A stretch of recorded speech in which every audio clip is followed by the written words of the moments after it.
오늘 우리가 살펴볼 계시록의 내용은 천년 왕국에 대한 대단히 중요한 주제입니다. 그런데 놀랍게도 천년 왕국이란 이 단어가 성경에 직접적으로 표현되어 있지는 않죠. 마치 원죄라든가 삼위일차라든가 휴거라든가 지상대위임령 등 우리가 잘 알고 있고 교회에서도 자주 사용하는 이러한 용어들이 실은 성경에 직접 언급된 표현은 아니라는 것이죠. 하지만 분명한 것은 이러한 내용들은 성경적이자 신학적으로 매우 중요한 내용임을 알 수 있습니다. 천년왕국도 마찬가지죠. 그렇다면 성경에 언급된 바가 없다는 이 천년왕국에 대한 표현은 어떻게 기독교에서 언급되는 단어가 되었을까요? 계시록 20장 4절 6절 말씀을 보면 그들의 이마와 손에 그의 표를 받지 아니한 자들이 살아서 그리스도와 더불어 천년 동안 왕노릇하니 이 첫째 부활에 참여하는 자들은 복이 있고 거룩하도다. 그들이 하나님과 그리스도의 제사장이 되어 천년 동안 그리스도와 더불어 왕노릇하리라 말씀합니다. 계시록 20장에서 반복해서 강조하고 있는 이 표현, 그리스도와 더불어 천년 동안 왕노릇한다. 천년이란 특별한 시간과 함께 왕노릇한다라는 특별한 수로가 합쳐져서 천년왕국이라는 표현으로 사용하게 되었다는 것이죠. 물론 천년왕국에 대한 내용이 요한계시록에만 나오는 것은 아닙니다. 수많은 구약의 선지서가 이 천년왕국의 내용을 예언하고 있습니다. 특별히 이사야서 2장, 11장, 65장에 천년왕국에서 사람들의 삶과 자연의 삶의 평화로운 모습을 예언하고 있습니다. 또한 에스겔서 34장, 36장, 그리고 40절로 48장은 천년왕국 성전의 모습을 상세히 기술하기도 하죠. 뿐만 아니라 다니엘서 2장에 보면 종말에 적그리스도의 제국을 멸하게 될 하늘에서 날라온 뜨인 돌 자체가 태산을 이루게 되는 그 여호와의 영광이 가득 차게 될 메시아 왕국의 모습을 예언적으로 말씀하기도 하죠. 스가랴서 8장과 14장은 메시아 왕국의 수도인 예루살렘과 함께 천년 왕국에 살게 될 사람들의 그 삶의 구체적인 모습, 이미 천년 왕국이라는 단어만 사용하지 않았을 뿐 천년간의 메시아 왕국의 모습은 이미 구약 성경에 충분히 그리고 상세히 예언되어 있습니다. 그럼에도 불구하고 계시록 20장이 더더욱 중요한 이유는 천년왕국에는 과연 누가 들어가며 언제 시작되며 어디에 세워지며 왜 필요한지에 대한 천년왕국의 다양한 질문에 대한 해답을 계시록 20장이 증언하고 있기 때문입니다. 자, 그렇다면 요한계시록은 천년왕국의 모습을 구체적으로 어떻게 나타내고 있을까요? 일단 천년왕국을 입체적으로 이해하기 위해서는 인류 대구원 역사를 총 7,000년으로 조망하는 망원경적 시각이 필요합니다.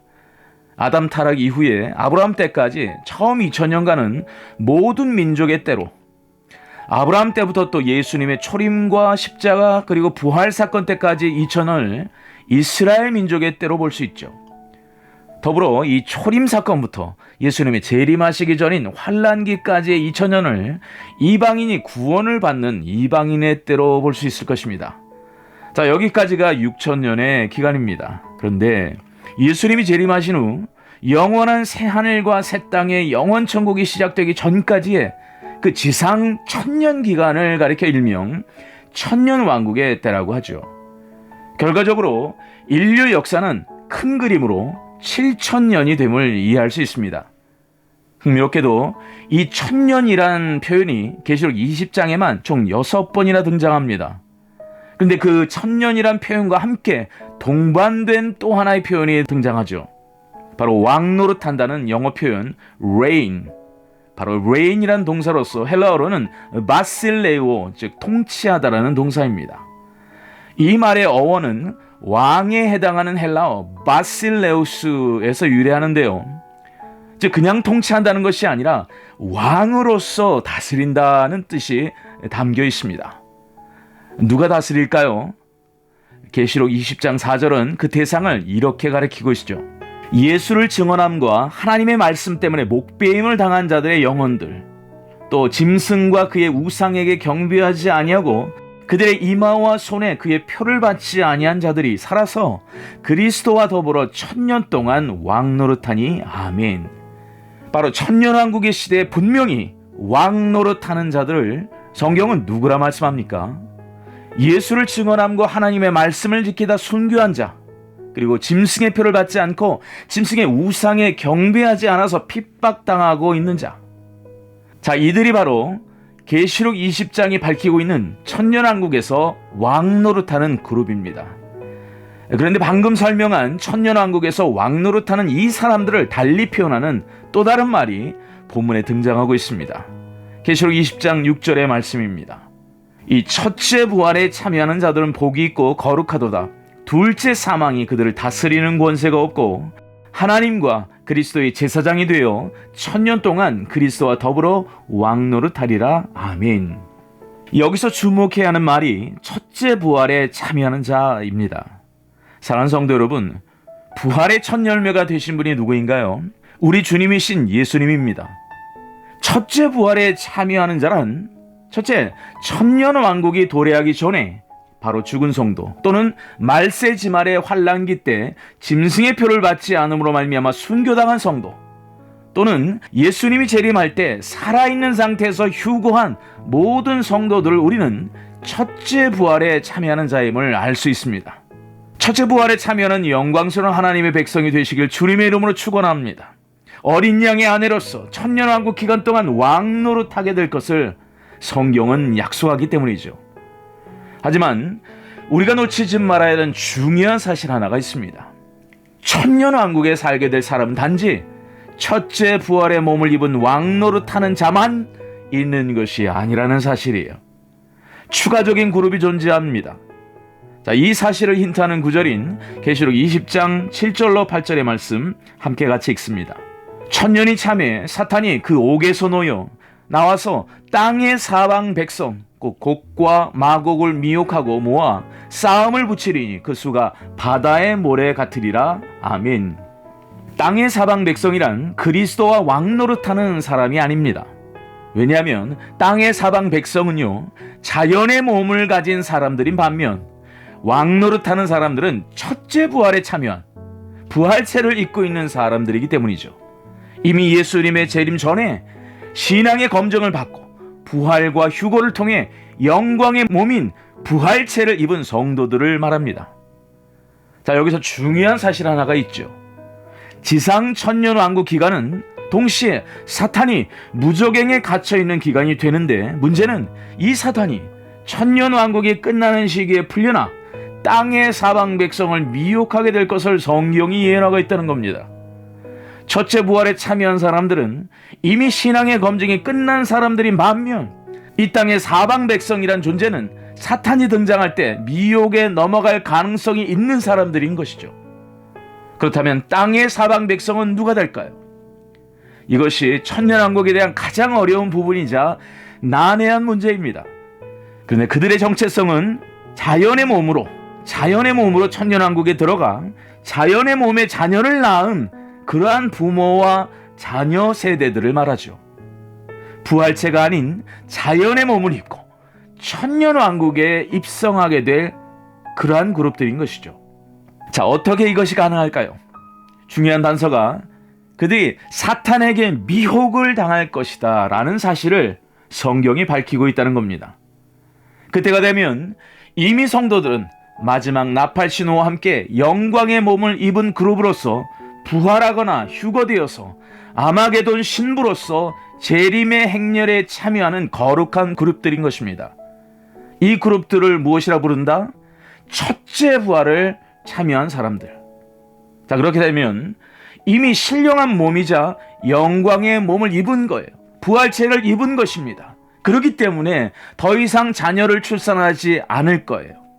그렇다면 자연의 몸을 가지고 생존하는 남은 자들이 있을 것이고 그들 역시도 천년왕국에 들어가는 큰 은혜를 경험하는 사람들이 될 것입니다. 분명 대접재앙을 통해 바벨론 종교와 경제적 시스템을 비롯한 짐승의 표를 받은 사람들은 다 죽게 된다고 성경은 예언합니다. 그렇다면 이들은 어떻게 살아남을 수 있었을까요? 가능성은 크게 두 가지를 꼽을 수 있습니다. 첫째, 이 그룹은요, 매매를 못하게 하는 적그리스도의 짐승 시스템의 통제 속에서도 끝까지 짐승의 표를 받지 않는 이방인이나 유대인일 것입니다. 특별히 짐승의 표가 이마에나 오른손에 받게 되는데 그들이 부활의 몸이 아닌 자연의 몸을 입었다는 것은 그때까지도 예수님을 믿지 않았다는 반증입니다. 다시 말해 짐승의 표도 받지 않았지만 예수님도 믿지 않는 이방인과 유대인 중에 생존한 자들, 그들이 될 것입니다. 알다시피 신명기 6장 4절로 9절은 특히 유대 신앙의 핵심 선언인 쉐마와 관련된 계명이 선포됩니다. 이마와 손에 테필린으로 알려진 유대인의 성문 착용 관습은 하나님의 계명을 상징으로 손과 이마에 매라는 명령에서 유래되었죠. 양피지에 쓰여진 토라의 구절이 들어있는 두 개의 작은 검은색 가죽 상자로서 한 상자는 팔에 묶고 다른 상자는 이마 위에 놓습니다. 그러니 이 그룹 중에 분명 유대인이 있을 것입니다. 짐승의 표를 받지 않는 것이죠. 스가랴 12장부터 14장 말씀은 아마겟돈 전쟁이 벌어질 때까지도 유대인들 중에는 예수님을 그들의 메시아로 받아들이지 않는 사람들이 많을 것임을 예언하고 있습니다. 하지만 아마겟돈 전쟁의 상황 속에서 믿지 않는 유대인들에게 하나님께서는 은총과 간구하는 심령을 부어주심으로 그들이 민족적인 회개를 하게 되고요, 예수님을 메시아로 받아들이게 될 것을 분명히 예언합니다. 자, 이들은 뒤늦었지만 주님의 백성으로 천년왕국의 자연의 몸으로 들어가는 그룹들이 될 것입니다. 이처럼 계시록 20장 7절에서 땅의 사방 백성 중에는 부활체를 입지 않는 유대인과 이방인들로서 자연의 몸으로 자녀를 낳고 살아가는 사람들이 존재할 것을 예측하게 합니다. 또한 천년왕국을 힌트하는 대표적인 말씀인 이사야서 65장에 보면 지금보다 훨씬 좋은 환경이 될 것임을 예언합니다. 어쩌면 현재 지구의 인구보다 더 많은 수의 인구가 있을 가능성도 예측할 수 있습니다. 왜냐하면 회복된 천년왕국의 환경은 사람들을 장수하게 할 것이며 그들을 통해 천년왕국 때도 계속해서 새로운 생명들이 태어날 것을 알 수가 있기 때문이죠. 마치 노아의 홍수 이전의 사람들이 평균 900세에 이르는 삶을 살았던 것처럼 회복된 환경인 천년왕국에서는 자연의 몸을 입고도 장수할 것입니다. 천년왕국의 환경을 언급하는 이사야서 65장 20절로 25절의 말씀 함께 봅니다. 거기는 날수가 많지 못하여 죽는 어린이와 수완이 차지 못한 노인이 다시는 없을 것이라. 곧 100세에 죽는 자를 젊은이라 하겠고 100세가 못되어 죽는 자는 저주받은 자이리라.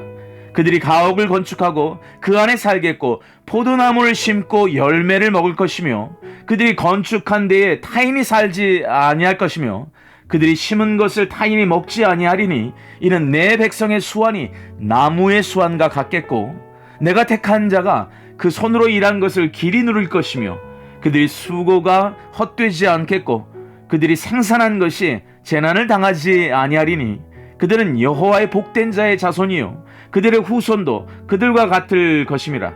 그들이 부르기 전에 내가 응답하겠고 그들이 말을 마치기 전에 내가 들을 것이며 이리와 어린 양이 함께 먹을 것이며 사자가 소처럼 짚을 먹을 것이며 뱀은 흙을 양식으로 삼을 것이니 나의 성산에서는 해함도 없겠고 상함도 없으리라. 여호와의 말씀하시니라. 아멘. 종합하면 천년왕국에는 어떤 그룹들이 존재하나요? 부활체를 입은 그룹들, 그 중에서도 왕 노릇하는 자들과 함께 자연의 몸을 입은 상태의 땅의 사방 백성들이 함께 존재한다고 볼 수 있습니다. 사랑하는 여러분, 복음서에 보면 예수님께서 이것이 가능할 수 있음을 미리 보여주셨습니다. 예수님은 부활하신 몸을 입으시고 제자들을 만나시죠. 함께 조반도 같이 먹습니다. 그리고 천국 복음을 가르치셨죠. 엠마오로 가는 제자들과 대화를 나누셨고요. 도마에게 못자국에 손가락을 넣어보라는 명령까지 하시면서 부활체와 자연의 몸이 함께 공존할 수 있음을 예표하셨습니다. 여기서 우리는 한 가지 거부할 수 없는 질문이 듭니다. 왜 바로 새하늘과 새 땅으로 넘어가도 될 것을 굳이 지상의 천년왕국의 단계를 허락하시는가입니다. 사랑하는 여러분, 거기에는 하나님의 만물에 대한 위대한 교육의 목적이 담겨 있습니다. 자, 그렇다면 그 교육의 대상은 누구이며 교육의 시청과 교재는 무엇이 될까요? 그 천년왕국을 통한 교육의 대상은 온 우주의 피조물이 될 것입니다. 왜냐하면 여기에는 하늘의 천사들도 땅의 사람들에게도 동시에 교훈을 주기 위한 하나님의 목적이 있기 때문이에요. 하나님께서는 1차적으로 이 교육의 목적의 대상을 천년왕국의 첫째 부활에 참여한 자들로 사용하실 것입니다. 자, 이것이 무슨 말인가? 여러분, 과거 창세기 에덴 동산에는 인간 아담과 하와가 타락으로 땅의 저주를 받는 사건이 일어나죠. 모든 인간은 죄와 사망의 권세 아래 벗어날 수 없는 그야말로 노예 상태가 되어버립니다. 특별히 노아의 홍수 전에 벌어졌던 땅에서의 악행이 무엇입니까? 사람들을 보호하고 지키라고 보낸 감시 천사들, 에녹서에서는 워처라고 하는 천사들이 정욕의 눈이 멀어 사람의 여자들과 결혼하여 네피림이라는 혼종, 그야말로 하나님의 형상을 닮은 인간의 모습을 파괴하는 슬픈 사건이 발생해버립니다. 아담과 하와의 죄로 인해 땅이 저주받은 것도 모자라 이 사건은요, 타락한 천사들과 인간 사이에 네피림이란 저주의 산물이 탄생하게 되어버렸던 것이죠.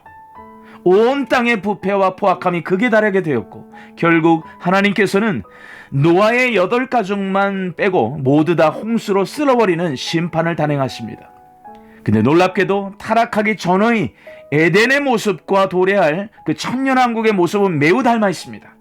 마치 비슷한 데칼코마니처럼 천년왕국은 아담이 죄를 짓기 전의 창세기 에덴 동산에로의 회복의 모습으로서 보입니다. 자, 대표적인 예가 첫째 부활에 참여하는 자가 입게 될 부활의 몸은 영의 구원과 혼의 구원을 지나서 육의 구원을 입게 되는 완성의 상태가 될 것이기 때문이죠. 구원의 완성의 모습입니다. 사랑하는 여러분, 이 첫째 부활의 성도들이 중요한 이유는 아담의 창조 목적의 참된 회복으로서의 의미가 있기 때문이에요. 부활의 첫 열매가 되신 예수님처럼 죄와 사망의 권세를 이기고 다시 죽지 않는 완전하고 새로운 피조물로서의 완성을 경험하게 될 것이기 때문입니다. 중요한 것은 첫째 부활을 경험한 사람들을 시작점으로 해서 천년간의 천년왕국 기간, 에덴 동산처럼 환경이 회복되고 죄와 미혹이 없는 역사상 가장 평화롭고 정의로운 지상 낙원의 모습으로 환원되는 시간이 될 것입니다. 사랑하는 성도 여러분, 창세기에는 인간만이 아닌 천사들도 타락하는 모습을 기록해 놓았다는 사실을 놓치지 마십시오. 타락하지 않는 천사들도, 타락한 천사들도 모두 다 역사 가운데 일어났던 이 사건을 알고 있습니다. 지금 주님은요, 하나님은요, 그러한 천사들에게조차 죽음에 이르는 고난을 끝내 잘 통과하여서 영광스러운 저 첫째 부활에 참여한 자를 보라고 말씀하고 계시는 거예요. 모든 만물들에게 정말 왕같은 제사장으로서 그들의 믿음과 인내와 주를 향한 충성과 사랑이 얼마나 고귀하며 그들이 마땅히 받아야 할 그 영광의 몸을 통하여서 내가 인간을 창조한 그 본연의 목적을 저들로서 내가 회복하고 저들을 너희들이 보면서 바라보라는 것입니다. 그렇게 레슨하고 있는 거예요. 여기 진짜 이기는 자들이 있다. 나를 사랑해서 인내로서 경주한 참된 성도가 여기 있다. 진정한 교회가 여기 있다. 감격하시면서 만물들에게 선포하시는 것입니다. 그걸 보여주고 싶은 거예요. 하늘과 땅과 땅 아래의 존재들아, 이들을 보아라. 이것이 참된 인간을 향한 나의 목적이며 내가 영광스럽고 아름답게 회복하는 창조의 목적이다. 선포하시는 거예요.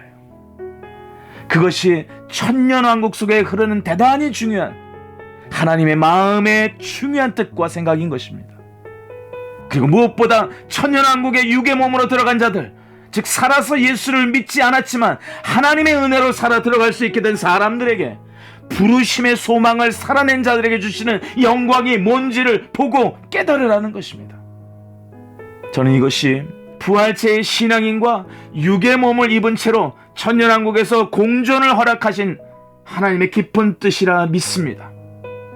진정한 믿음의 선진들의 경주를 잘 마친 그 최종 영광의 모습을 사모하라 그 말입니다. 왜 하나님께서 천년 동안 가두었던 사탄으로 하여금 굳이 곡과 마곡의 전쟁을 다시 허락하시며 미혹하는 것을 허락해 하시는가? 그 하나님의 마음을 깨달아 알 수 있게 합니다. 그것은 바로 첫째 부활의 영광에 참여한 자들이 고난을 통과하고 죄의 시험 가운데서 충성된 믿음을 지킴으로 참된 하나님의 형상이 되었든, 너무나도 평화롭고 안전한 환경 가운데 태어난 너희들도 하나님의 영광스러운 자가 되기 위해서는 그 믿음이 진짜인지 그 믿음이 가짜인지 검증받아야 한다는 것을 말씀하는 거예요. 역설적으로 말씀드리면 이것은 천년왕국에 육의 몸을 입고 태어났다는 이유만으로 믿음의 선진들의 과정 없이 영원한 새하늘과 새 땅에서 공짜로 생명의 부활체를 입도록 허락하지 않으시겠다는 뜻을 엿볼 수 있는 겁니다. 왜? 하나님은 공평하신 하나님이시기 때문에, 그리고 먼저 우리를 사랑하셨지만 우리에게도 그분을 향한 진정한 사랑을 원하시기 때문에 우리에게 요구하는 거예요. 또 하나, 우리가 놓치지 말아야 될 천년왕국 시대에 특별히 깨달아야 될 은혜를 발견할 수 있습니다. 오늘을 사는 저와 여러분의 시대에는요, 성도들이 날마다 다가오는 사탄의 공격 앞에 전신갑주를 취하도록 하시며 직접 싸우도록 거룩한 책임을 명하셨지만, 그러나 천년왕국 시대의 성도들에겐 직접 싸우도록 허락지 아니하시고 오히려 하나님이 직접 하늘에서 불을 내려서 단숨에 끝내버리는 은혜를 허락하신다는 측면입니다. 바로 이 점 때문에 아마겟돈 전쟁과 곡과마곡 전쟁은 전혀 다른 별개의 전쟁인 것을 알 수 있습니다. 아마겟돈 전쟁은 주님이 재림하실 때의 전쟁이에요.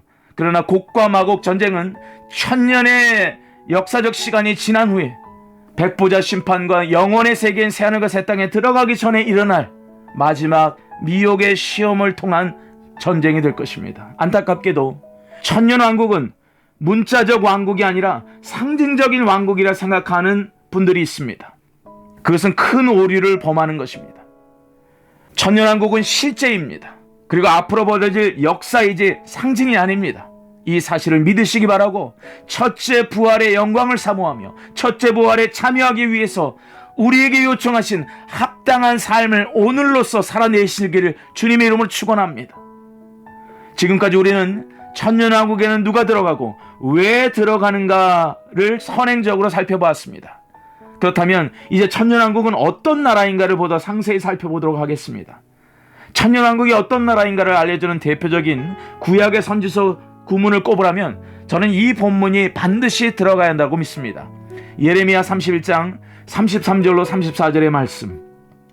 그러나 그날 후에 내가 이스라엘 집과 맺을 언약은 이것이니 곧 내가 나의 법을 그들의 속에 두며 그들의 마음에 기록하여 나는 그들의 하나님이 되고 그들은 내 백성이 될 것이라. 여호와의 말씀이니라.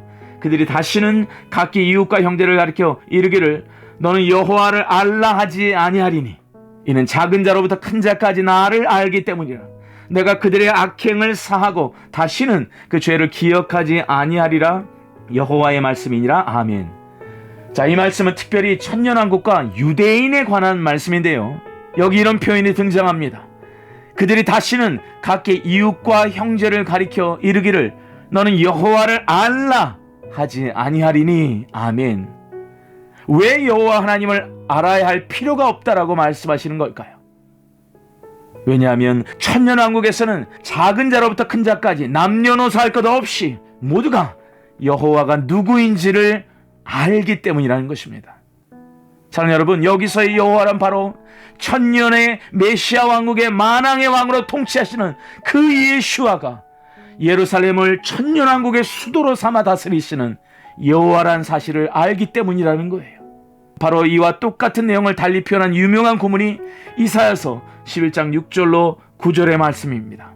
같이 읽겠습니다. 그때에 이리가 어린 양과 함께 살며 표범이 어린 염소와 함께 누우며 송아지와 어린 사자와 살진 짐승이 함께 있어 어린아이에게 끌리며 암소와 곰이 함께 먹으며 그것들의 새끼가 함께 엎드리며 사자가 소처럼 풀을 먹을 것이며 젖먹는 아이가 독사의 구멍에서 장난하며 젖된 어린아이가 독사의 굴에 손을 넣을 것이라. 내 거룩한 산 모든 곳에서 해됨도 없고 성함도 없을 것이니 이는 물이 바다를 덮은 같이 여호와를 아는 지식이 세상에 충만할 것임이니라. 아멘. 사랑하는 여러분, 우리에게 잘 알려진 고용원 목사님이 작사 작곡한 물이 바다 덮음같이라는 복음성가가 실은 천년왕국이 어떤 나라인가를 노래하는 찬양이었던 것입니다.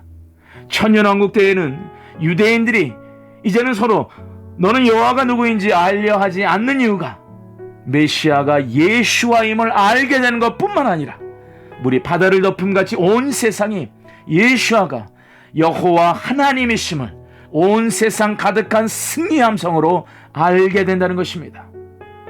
지금 우리가 사는 2023년을 비롯해서 지금까지 작은 자로부터 큰 자까지 모두 다 100% 하나님을 알게 되는 일이 교회 시대 가운데 있었나요? 없었습니다. 그렇다면 전 세계가 다시금 교회가 된다면 이 예언을 성취하게 되는 것입니다.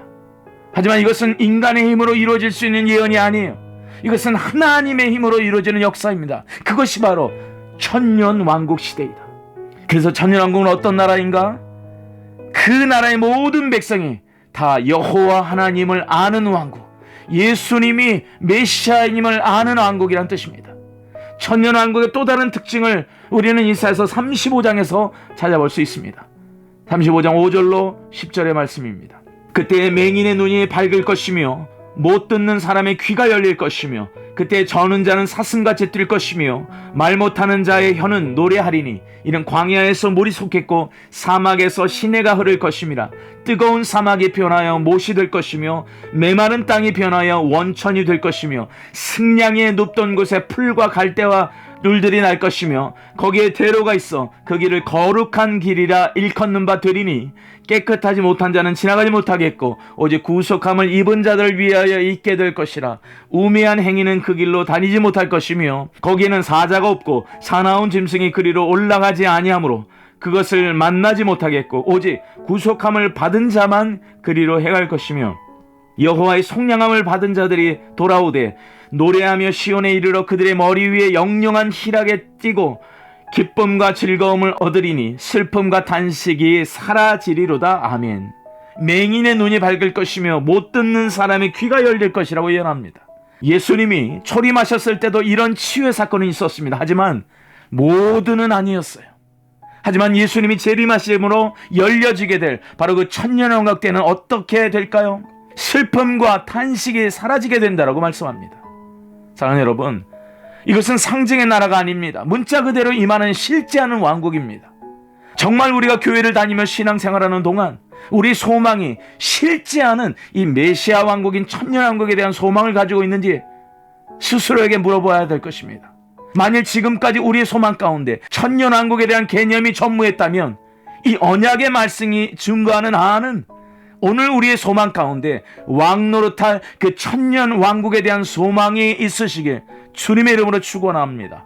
그 소망으로 가는 힘찬 발걸음이 오늘의 우리의 이기는 자로서의 삶이 되시길 주님의 이름으로 축원합니다. 또한 부활의 소망으로 영광스러운 승리의 발걸음을 걸어갈 메시아 왕국의 주인공들이 되시기를 주님의 이름으로 축원합니다. 함께 기도하겠습니다.